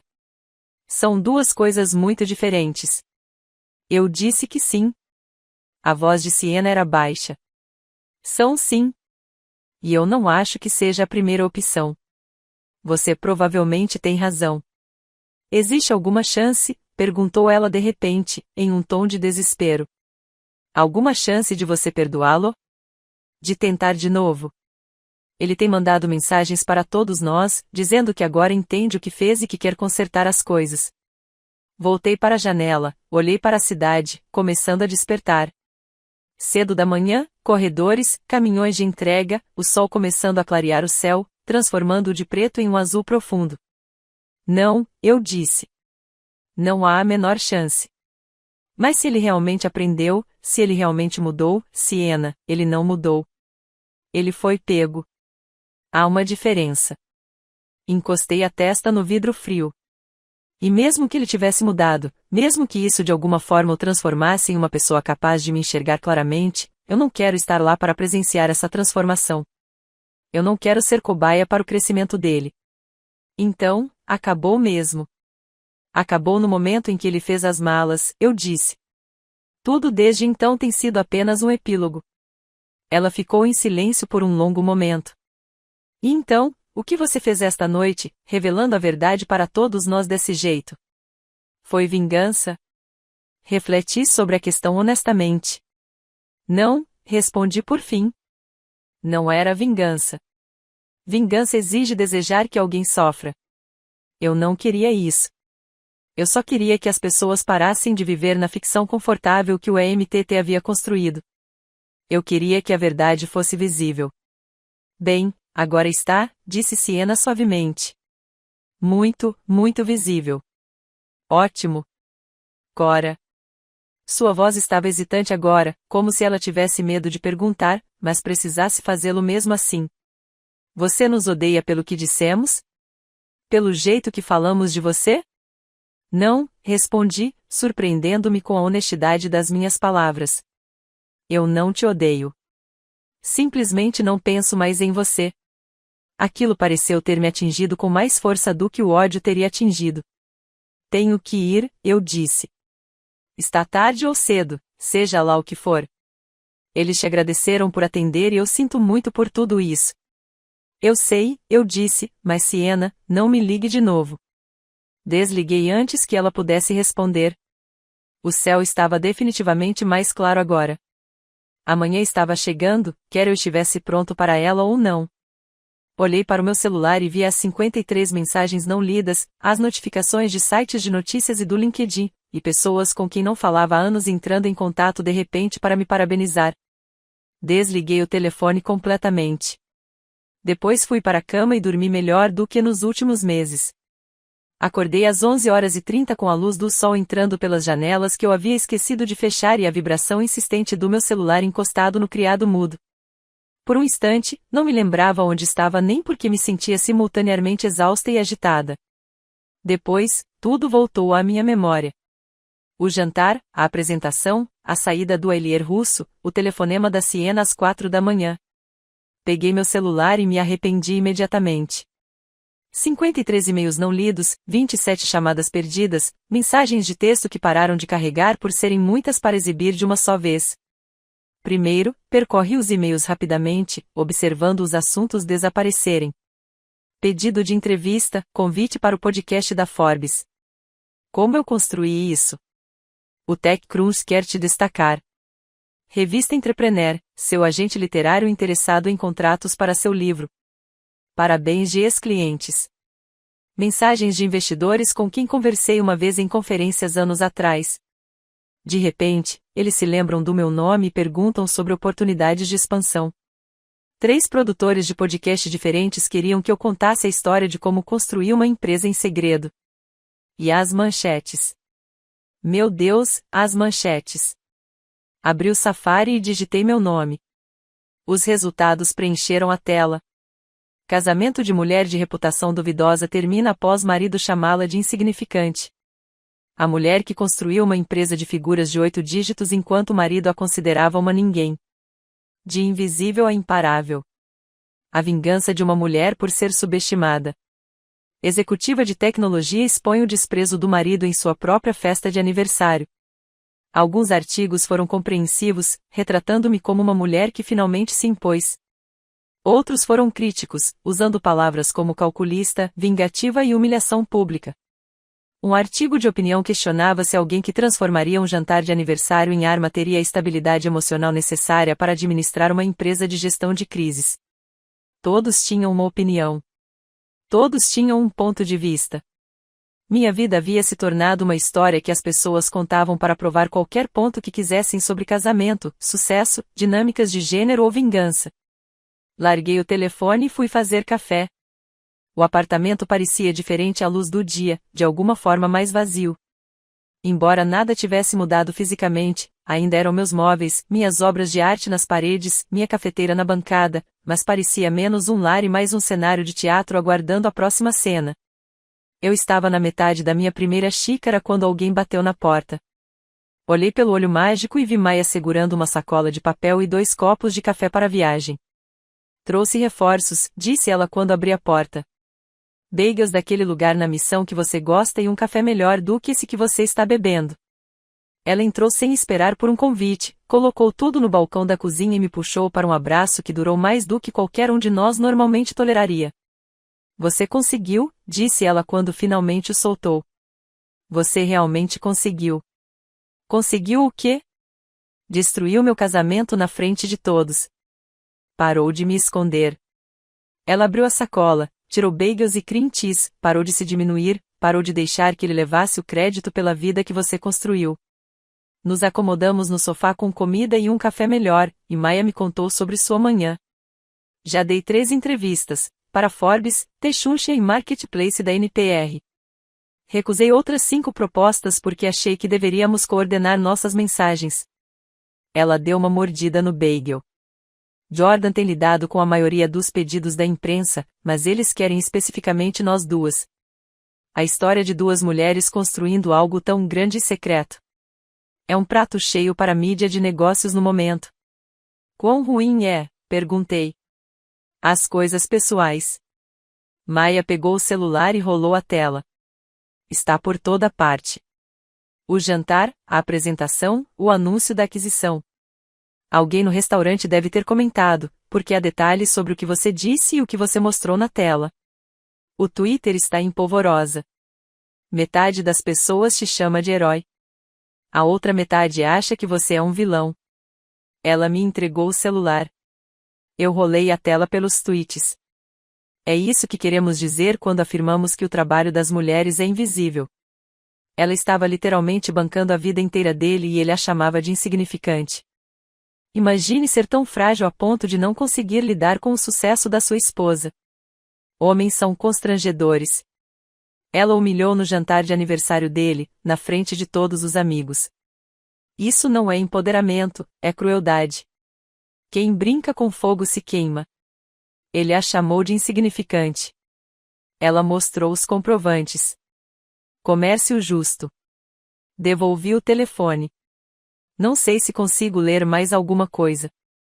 Não deveria, disse Maia. Nada disso importa. O que importa é que temos uma empresa para administrar e, de repente, todos sabem quem somos. Ela pousou o bagel. Você se arrepende da forma como fez isso? De ter tornado tudo público no jantar em vez de simplesmente entrar com o pedido de divórcio discretamente? Pensei nisso.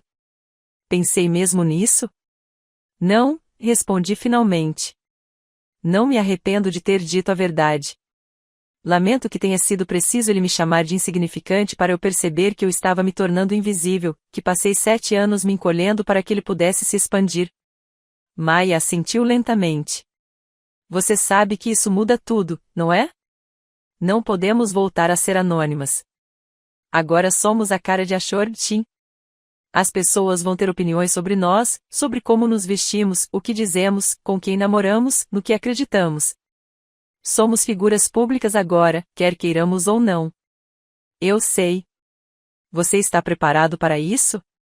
Olhei para o meu celular e vi 53 e-mails, 27 chamadas perdidas e centenas de notificações de redes sociais que eu nem tinha começado a processar. Acho que sim. Maia ficou mais 1 hora me ajudando a redigir respostas para os pedidos de entrevista mais importantes, coordenando com Jordan a estratégia de comunicação e fazendo uma lista de decisões que precisavam ser tomadas sobre a presença pública da empresa, agora que não éramos mais invisíveis. Quando ela saiu, finalmente abri meu e-mail pessoal e encontrei o que eu vinha evitando. 12 mensagens da MTT enviadas durante a noite e a madrugada. Eu os li em ordem cronológica, observando a progressão como um timelapse do colapso da autoestima de alguém. 23h47, que diabos foi isso? Você me humilhou na frente de todo mundo que eu conheço. Como você pôde fazer isso? 0h23, você planejou isso. Você me armou uma cilada. Me fez de bobo de propósito. 0h58, eu sei que disse algo que te magoou, mas você não precisava me destruir publicamente. Isso foi cruel. 1h34 da manhã. Todo mundo está me mandando mensagens. O comunicado de imprensa está em todo lugar. Por que você não me contou? Por que escondeu isso? 2h15 da manhã. Não entendo. Você nunca me disse que tinha uma empresa. Você nunca disse que era bem-sucedido. Como eu ia saber? 2h47 da manhã. Eu não sabia que você nos sustentava financeiramente. Você nunca mencionou o aluguel ou os empréstimos. Por que não me contou? Às 3h03 da manhã, Marcos perguntou se eu alguma vez havia perguntado sobre o seu trabalho. Se eu alguma vez tinha curiosidade em saber o que você estava construindo, e eu não soube responder. 3h33 da manhã. Agora eu entendo. Entendo o que fiz. Como nunca perguntei. Como nunca olhei. Como te diminuí porque precisava me sentir importante. Não sei se você algum dia lerá isso, mas sinto muito. Não por ter sido pego pelo que fiz com você todos os dias durante 7 anos. A última mensagem foi diferente das outras. Menos defensiva, mais crua, como se ele finalmente tivesse parado de tentar controlar a situação e começado a pensar de fato no que tinha feito. Li 2 vezes, procurando por manipulação na escolha cuidadosa das palavras de alguém tentando produzir uma resposta específica. Encontrei apenas exaustão e algo que talvez fosse uma compreensão genuína. Apaguei todas as 12 mensagens. Enfim, meu telefone tocou. Era Ellen Voice, minha advogada. Boa tarde, disse ela quando atendi, com um tom de advertência na voz que reconheci do nosso primeiro encontro. Espero que tenha descansado depois da sua agitada noite. Por pouco. O que há de errado? A EMTT contratou um advogado esta manhã. Richard Castellano, especialista em direito de família. Ele é caro e agressivo, e me ligou a uma hora perguntando sobre nossas intenções em relação à separação. Meu estômago já deu um nó. Ele se move rápido. É por isso que ele é caro. Ouvi um barulho de papéis do lado dela. Eu disse a ele que você está preparada para entrar com o pedido de divórcio. Que você não está reivindicando nenhum bem comum, visto que o apartamento e os ativos da empresa são claramente bens particulares. Mas Cora, você precisa se preparar para o que está por vir. O que está por vir? Richard vai argumentar que a EMTT merece uma compensação por ter apoiado sua carreira durante os primeiros anos de seu casamento. Ele vai pintar o retrato de um marido devotado que sacrificou sua própria ascensão profissional para apoiar as ambições da esposa, e que agora está sendo descartado no momento em que ela alcançou o sucesso. Quase ri. Ele apoiou minha carreira. Paguei nosso aluguel por 2 anos enquanto ele estava desempregado. Eu sei, e temos documentação que comprova isso, mas Richard é muito bom em criar narrativas que os juízes consideram convincentes. Ele argumentará que apoio emocional, auxílio na criação de redes de contatos, administração da casa, tudo isso contribui para o seu sucesso. Caminhei até a janela e olhei para a cidade lá embaixo. Uma tarde de domingo comum, pessoas vivendo suas vidas comuns. Sem a menor ideia de que a minha estava se tornando algo irreconhecível. O que preciso fazer? Nada por enquanto. Apenas esteja ciente de que isso não será rápido nem tranquilo. Richard lutará por um acordo. Ele provavelmente vazará informações para a imprensa para pressioná-lo. Ele tornará isso o mais público e doloroso possível se achar que isso fará pagar. Deixe-o tentar, eu disse. Tenho 7 anos de documentação, extratos bancários, contratos de empréstimo, recibos de cada centavo que gastei apoiando a carreira do EMTT enquanto ele dizia às pessoas que eu não era ninguém. Se Richard quiser tornar isso público, nós o tornaremos muito público. Ele ficou em silêncio por um momento. Isso é um jogo perigoso. Cora. Processos de divórcio que se desenrolam na mídia raramente terminam bem para alguém. Nem permanecer invisível, eu disse. Depois que desliguei o telefone, sentei no sofá com meu café frio e fiquei pensando no que viria a seguir. Batalhas judiciais, escrutínio da mídia, cada detalhe do meu casamento e dos meus negócios dissecado por estranhos com opiniões próprias. Meu celular vibrou. Uma mensagem do Jordan. A CNN quer você para uma entrevista amanhã. Programa matinal. Você está pronto para a televisão? Olhei para o meu reflexo na tela escura da TV do outro lado da sala. Cabelo despenteado, sem maquiagem, vestindo as roupas de ontem, com as quais eu havia adormecido.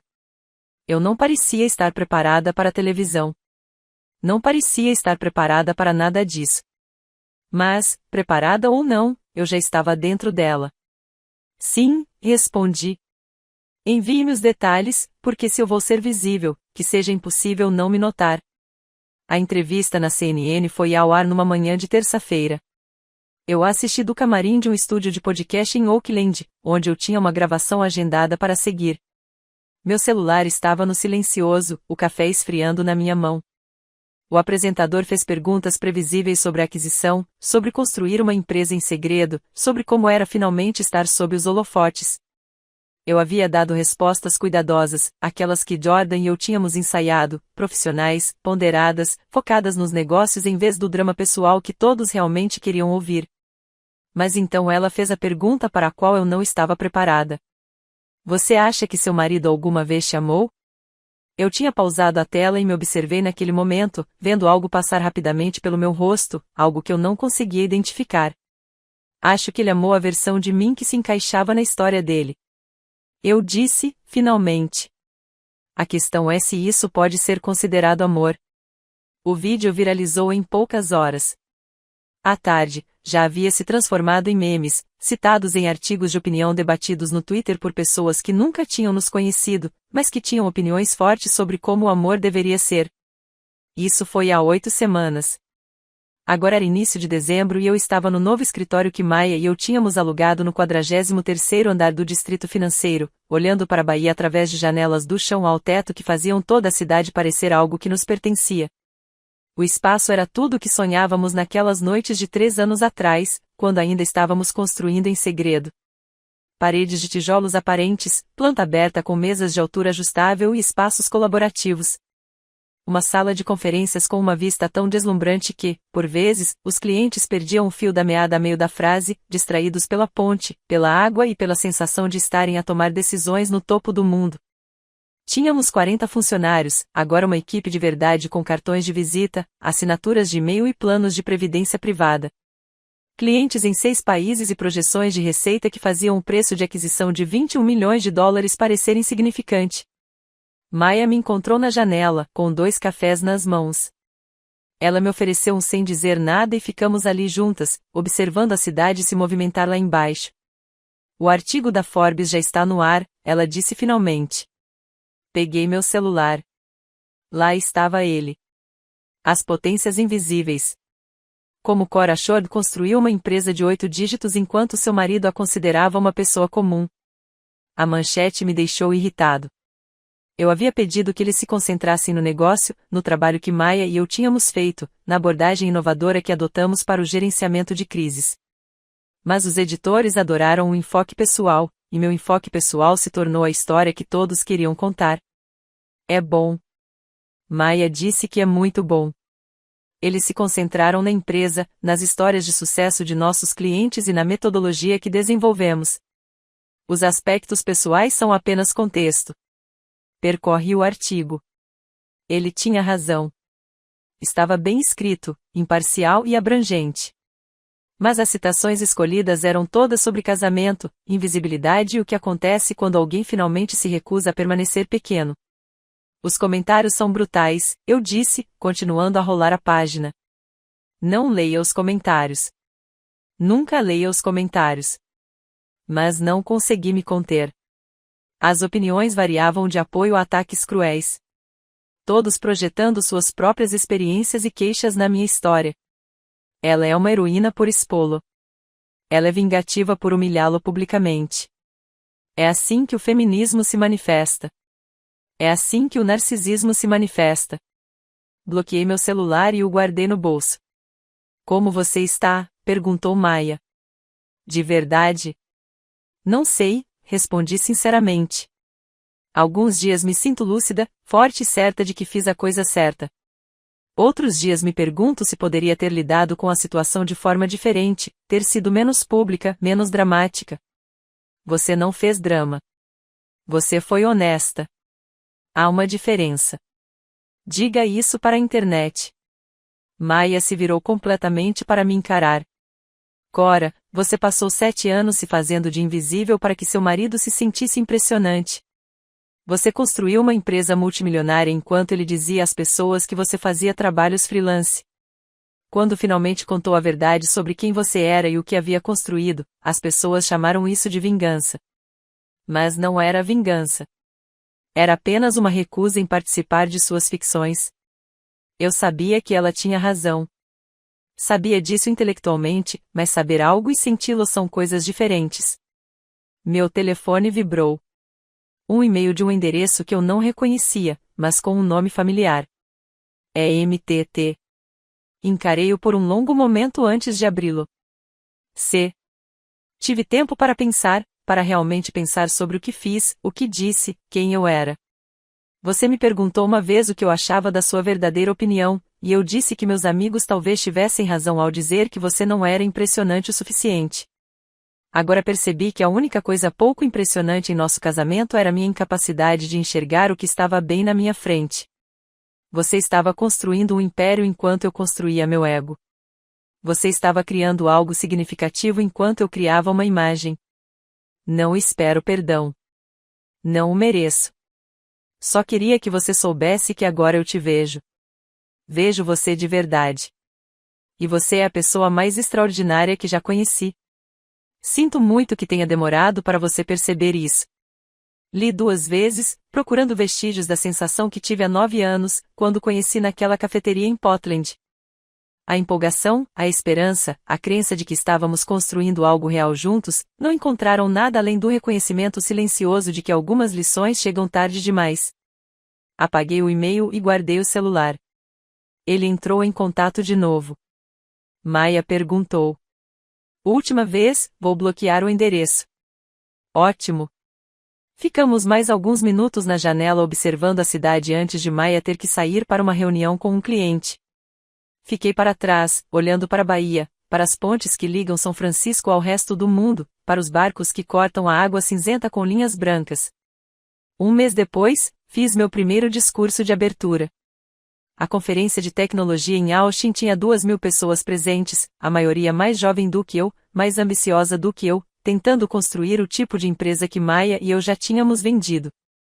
Eu estava nos bastidores, ouvindo minha apresentação, sentindo aquele terror peculiar de saber que você está prestes a entrar em um palco sob luzes tão fortes que podem te cegar. Por favor, recebam Cora Shord, CEO da Shord Team Crisis Management. Os aplausos começaram e eu saí para a luz. Falei durante 30 minutos sobre a invisibilidade como estratégia, sobre construir nas sombras até que o que você criou se torne inegável. Falei sobre o preço de se diminuir, sobre os anos que passei menosprezando minhas próprias conquistas, porque achava que era isso que uma parceria exigia. E falei sobre o momento em que decidi parar. Não porque eu quisesse vingança, embora fosse assim que todos interpretassem, mas porque finalmente entendi que o que me tornava extraordinária não era algo que outra pessoa decidisse sobre mim. Os aplausos quando terminei foram estrondosos. As pessoas se levantaram, algumas chorando. Depois, no camarim, uma jovem se aproximou de mim.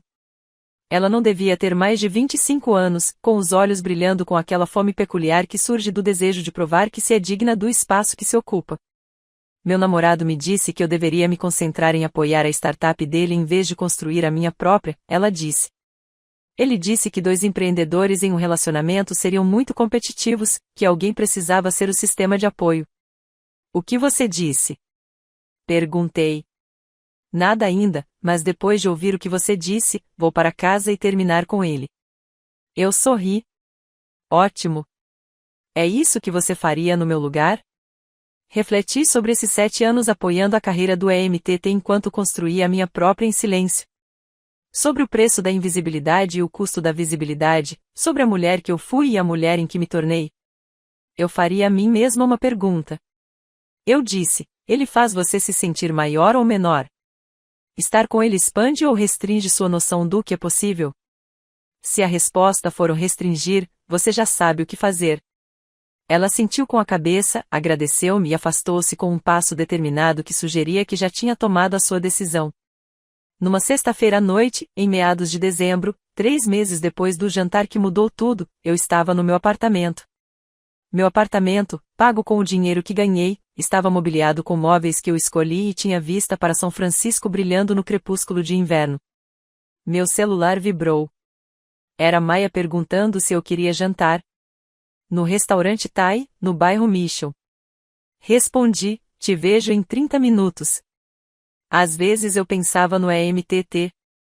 Me perguntava se ele tinha aprendido a lição ou apenas aprendido a disfarçar melhor suas suposições com a próxima pessoa. Fiquei pensando se ele contava a versão dele da nossa história em jantares, se fazendo de vítima de uma mulher vingativa que escondia o próprio sucesso para fazê-lo parecer mal. Pensei em Siena, Marcus, Devon e Harper. Se eles haviam mudado a forma como avaliavam as pessoas ou apenas se tornado mais cautelosos ao expressar seus julgamentos em voz alta. Mas, acima de tudo, pensei na mulher que eu tinha sido, aquela que se diminuía, que construía impérios em segredo, que acreditava que amar significava desaparecer até não restar nada de si mesma além do reflexo nos olhos de outra pessoa. E pensei na mulher em que me transformei, visível, valorizada, finalmente ocupando o espaço que conquistei. A MTT havia me chamado de pessoa comum e, ao fazer isso, me deu permissão para parar de representar, parar de me encolher, parar de pedir permissão para ser exatamente tão extraordinária quanto sempre fui. Peguei meu casaco e as chaves, tranquei a porta atrás de mim e saí para a noite de dezembro. A cidade fervilhava de luzes, movimento e possibilidades, e eu finalmente, inegavelmente, inesquecivelmente, estava visível. Essa revolução silenciosa, da invisibilidade à inesquecibilidade, acabou se revelando a coisa mais notável de todas. Se você se interessou por essa história de recuperação do seu poder do começo ao fim, clique no botão a curtir agora mesmo. A minha parte favorita foi quando a Cora revelou os extratos bancários no jantar de aniversário, mostrando quem realmente financiou tudo. Qual foi o seu momento favorito? Deixe um comentário abaixo. Não perca mais histórias inspiradoras como esta. Inscreva-se e ative o sino de notificações para não perder nenhum vídeo novo.